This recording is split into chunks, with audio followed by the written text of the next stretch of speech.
Meditatio. Meditatio. Votre moment de méditation avec Nathalie Arsène de l'Apostolat École de prière.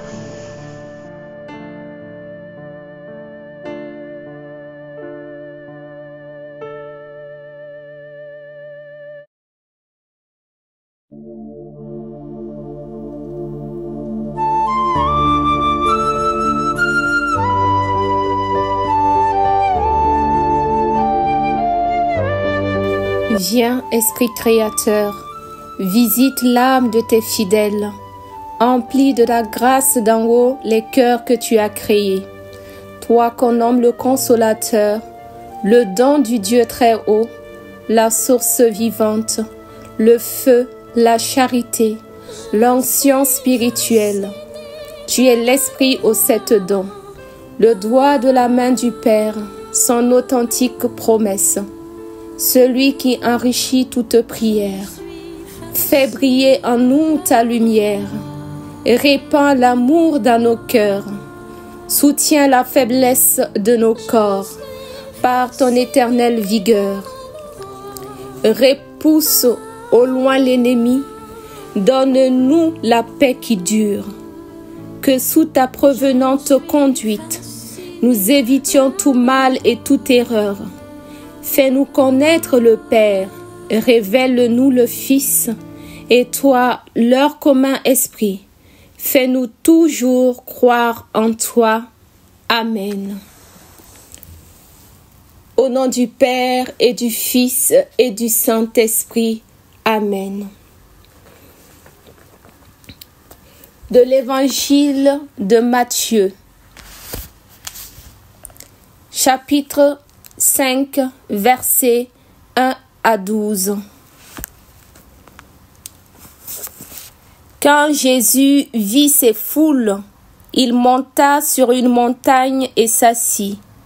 Ses disciples vinrent auprès de lui, et il se mit à leur donner cet enseignement. Heureux ceux qui se savent pauvres en eux-mêmes, car le royaume des cieux est à eux. Heureux ceux qui pleurent, car Dieu les consolera. Heureux ceux qui sont doux, car ils recevront la terre que Dieu a promise. Heureux ceux qui ont faim et soif de vivre comme Dieu le demande, car Dieu exaucera leurs désirs.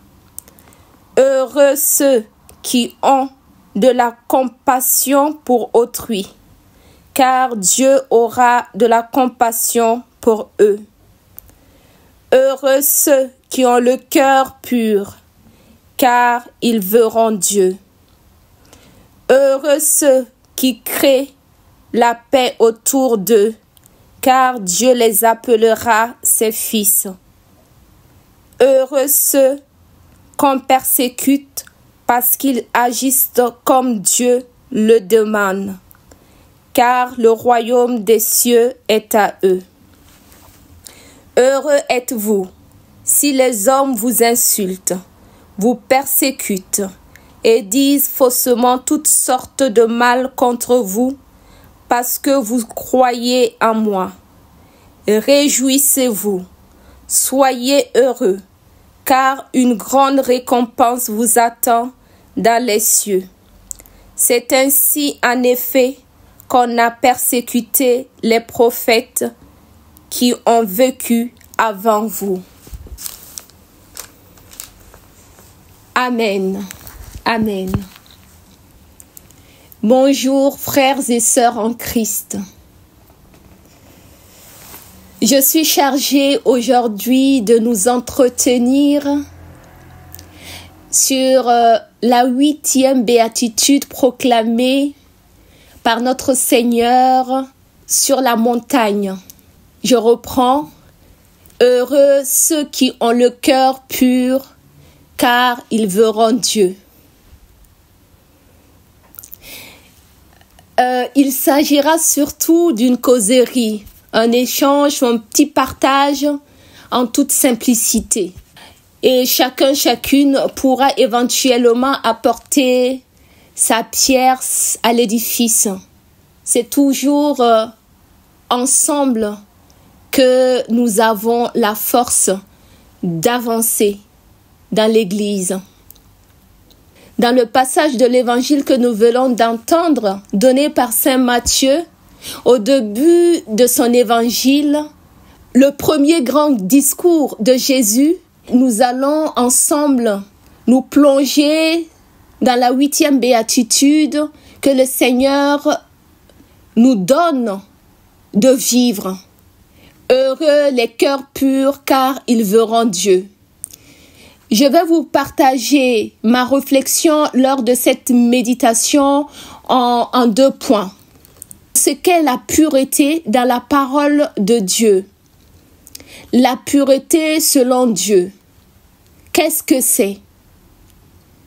Et ensuite, nous verrons comment nous pouvons vivre cette béatitude que le Seigneur nous donne aujourd'hui dans le quotidien de notre vie.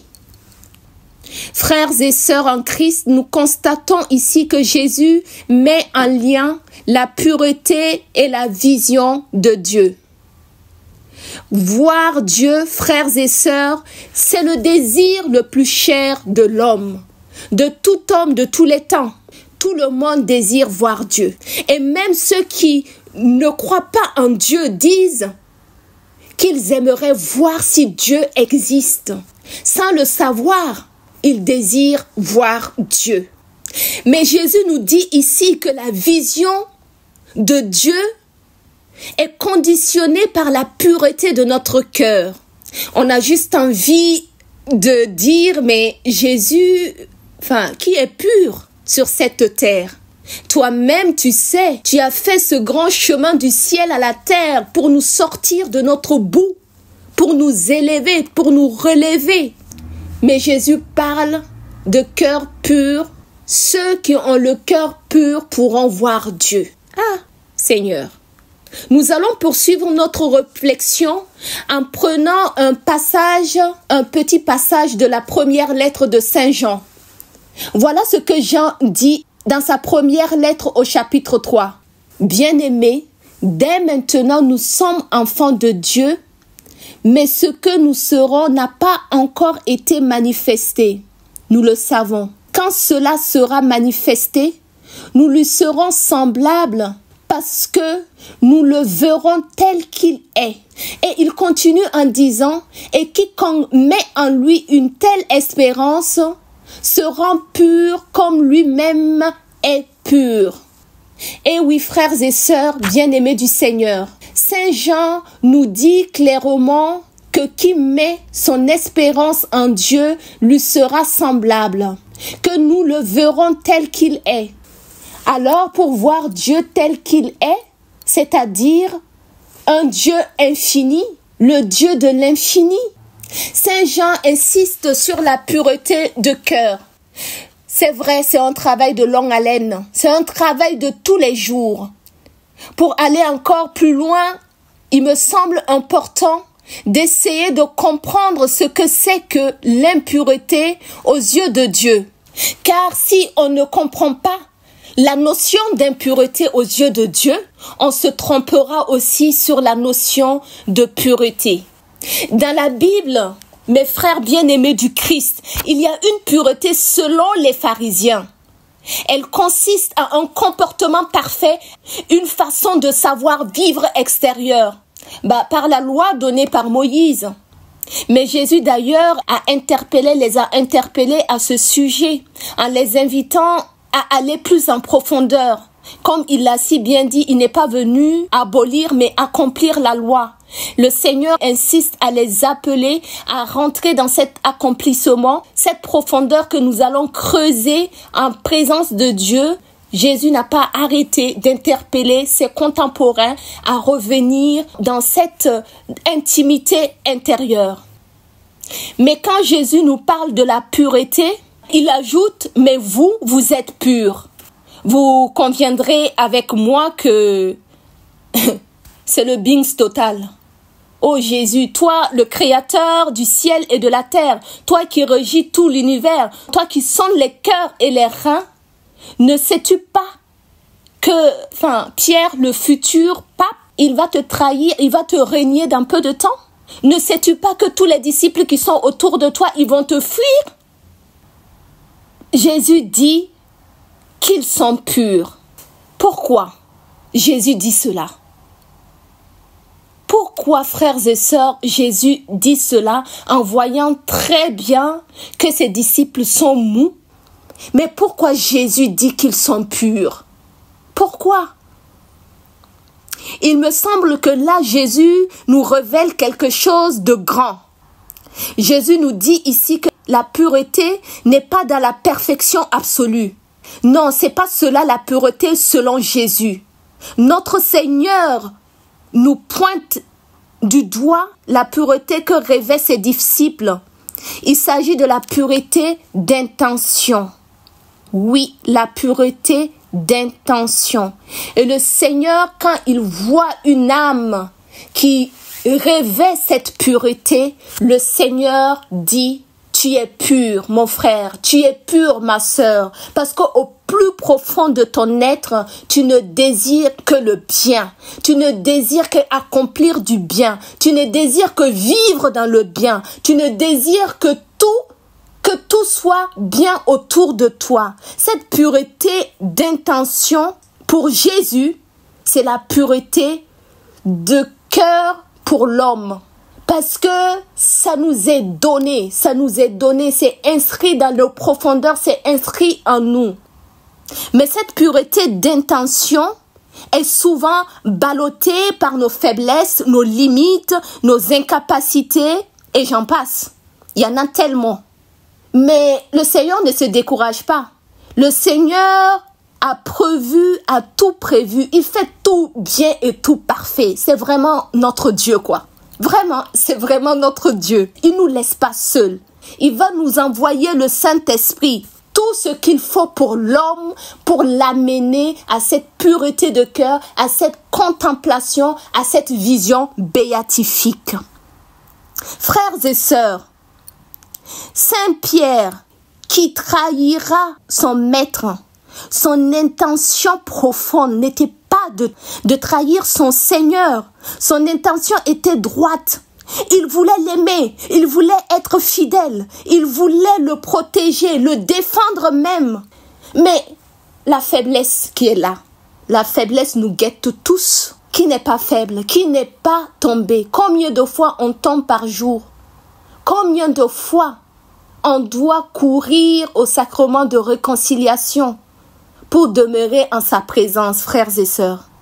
Je crois fondamentalement que l'intention droite de faire ce qui est bien nous prédispose à vivre ce chemin de purification, d'abandon.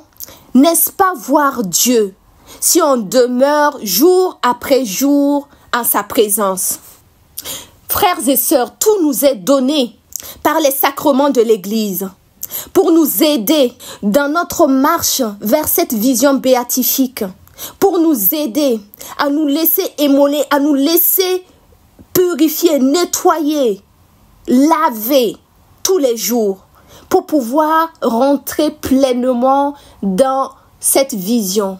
Car pour voir Dieu, il faut avoir un cœur pur. Nous allons continuer à nourrir notre méditation en contemplant notre Christ, notre Seigneur sur la croix. Lorsque le cœur pur de Jésus fut transpercé sur la croix, Saint Jean nous dit qu'il en sortit du sang et de l'eau. Il insiste, il parle de sang et de l'eau. Alors je me suis demandé, que symbolise le sang et l'eau? Selon la Bible, selon les Écritures, les Saintes Écritures, le sang jailli du cœur transpercé de Jésus sur la croix me parle de son amour. Un amour total, un amour qui se donne, un amour du Christ pour l'humanité. Lui-même dira, apprenez de moi que je suis doux et humble de cœur. Ici, par ces deux symboles, nous pouvons voir les deux qualités nécessaires, complémentaires, qui forment un cœur pur, qui forment le cœur pur de notre Seigneur et Sauveur Jésus-Christ. Ces derniers temps, l'Église nous a donné beaucoup de textes où Jésus nous invite à redevenir comme des petits-enfants.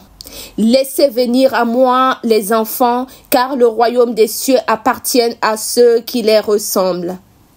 Et Sainte Thérèse de l'Enfant Jésus et de la Sainte Face que nous avons eu la grâce de fêter dira: l'ascenseur qui doit m'élever jusqu'au ciel, ce sont vos bras, ô Jésus. Pour cela, je n'ai pas besoin de grandir. Au contraire, il faut que je reste petite, que je le devienne de plus en plus. Et si Sainte Thérèse nous parle de l'ascenseur qui peut être vu comme l'Esprit Saint lui-même, l'ascenseur qui est l'Esprit Saint, les bras de notre Seigneur Jésus, qui va nous soulever, qui va nous élever, qui va nous ramener dans cette perfection, dans cette contemplation. Mais pour cela, il faut redevenir enfant, tout petit dans les bras du Seigneur. Tu enlèves le papa et la maman d'un enfant, tu as détruit la vie de l'enfant. Un enfant qui tombe, qui fait des bêtises, qui fait des gaffes, qui se blesse, la première des choses qu'il fait, il se lève, il court dans les bras de son père. Pourquoi le Seigneur nous invite à redevenir comme des enfants? Parce que le Seigneur veut qu'à chaque étape de notre vie, que nous puissions courir dans ses bras, nous laisser aimer par lui, nous cajoler, nous purifier, nous nettoyer de toutes les souillures possibles. Un enfant ne se cache pas de son père, un enfant ne se cache pas de sa mère. On sait que sans nos parents, on ne peut rien faire. Laissons l'Esprit Saint agir puissamment dans notre vie. Est-ce que nous laissons toute la place à l'Esprit de Dieu en nous? Qu'est-ce que nous faisons de l'Esprit Saint qui nous est donné le jour de notre baptême? Est-ce qu'il a toute sa place pour qu'il nous conduise et qu'il nous garde continuellement en sa présence, grandir dans cette pureté de cœur, dans cette humilité profonde, comme notre Seigneur et Sauveur? Apprenez de moi que je suis doux et humble de cœur.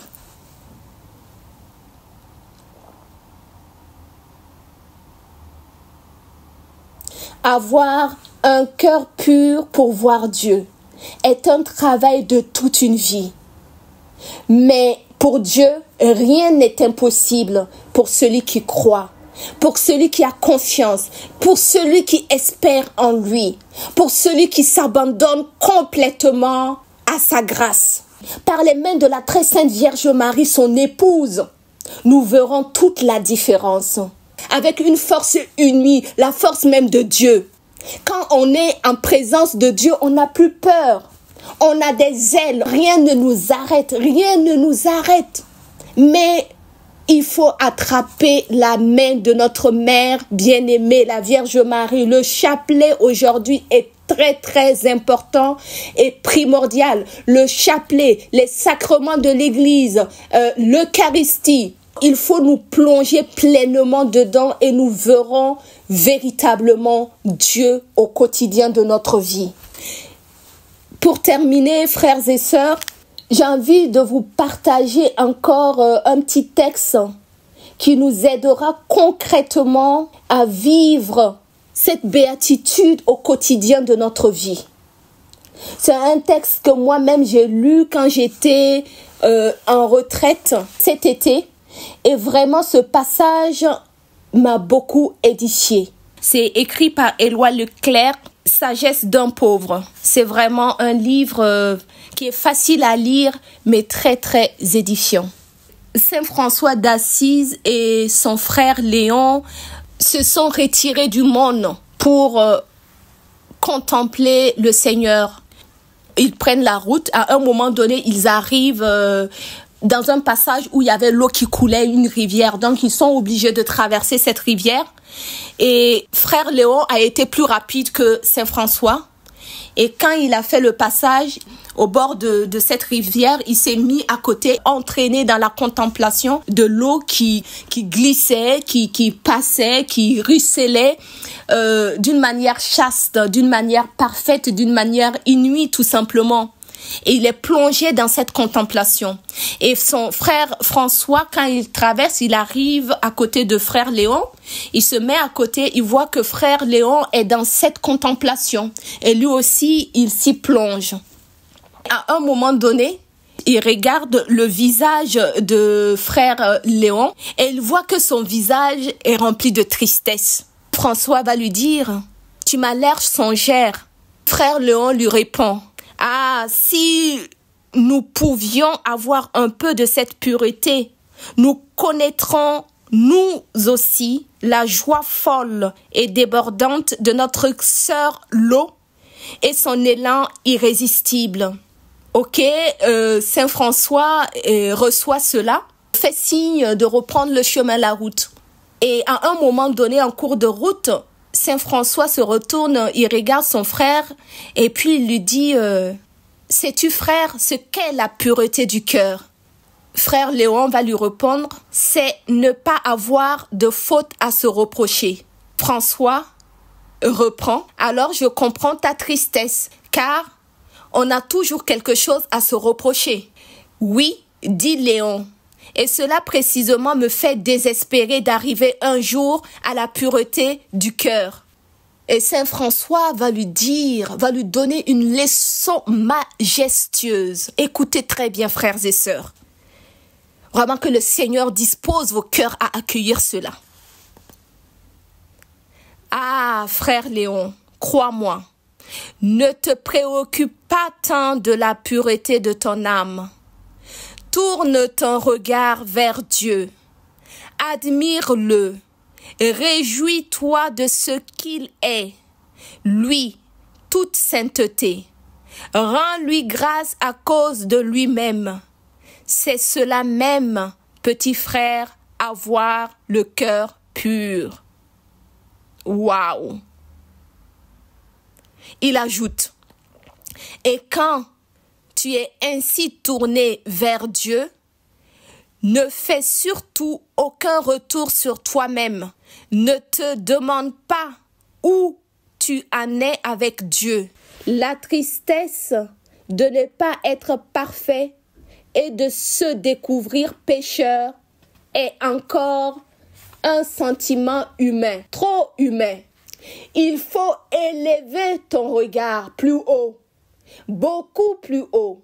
Il y a Dieu, l'immensité de Dieu et son inaltérable splendeur. Le cœur pur est celui qui ne cesse d'adorer le Seigneur vivant et vrai. Il prend un intérêt profond à la vie même de Dieu et il est capable, au milieu de toutes ces misères, de vibrer à l'éternelle innocence et à l'éternelle joie de Dieu. Un tel cœur est à la fois dépouillé et comblé. Il lui suffit que Dieu soit Dieu. En cela même, il trouve toute sa paix, tout son plaisir, et Dieu lui-même est alors toute sa sainteté. Waouh! Waouh! Moi, je ne sais pas vous, mais je dis gloire à Dieu. Merci, Seigneur. Merci, glorieux Saint-Esprit, d'avoir brûlé ainsi le cœur de Saint François d'Assise, d'avoir parlé en lui pour nous édifier aujourd'hui encore. Vraiment, que le Seigneur nous donne cette grâce de rentrer dans cet esprit de Saint François d'Assise, ce qu'il nous a révélé par ce passage. Que le Seigneur nous donne vraiment en ce jour où nous fêtons Saint François d'Assise, de vivre pleinement ce qu'il nous dit de vivre, pour pouvoir demeurer dans cette contemplation et cette exultation en Dieu. Heureux ceux qui ont le cœur pur, car ils verront Dieu. Que Saint François d'Assise, Sainte Thérèse de l'Enfant Jésus et de la Sainte Face intercède puissamment pour chacun de nous afin que nous embrassions cette grâce que le Seigneur nous donne aujourd'hui même dans la puissance de son saint nom. Amen, amen, amen. Au nom du Père et du Fils et du Saint-Esprit. Amen. Je l'ai transpercé et il me dit regarde-moi. Et la force de me regarder m'appelait et ton salut et ton éternité. Je suis fascinée par le roi.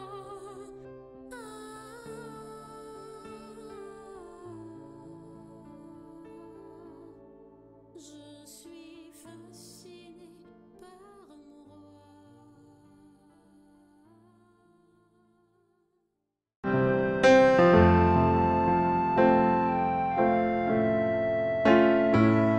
Retrouvez Nathalie Arsène pour toutes vos questions sur nataliearsenedp@gmail.com.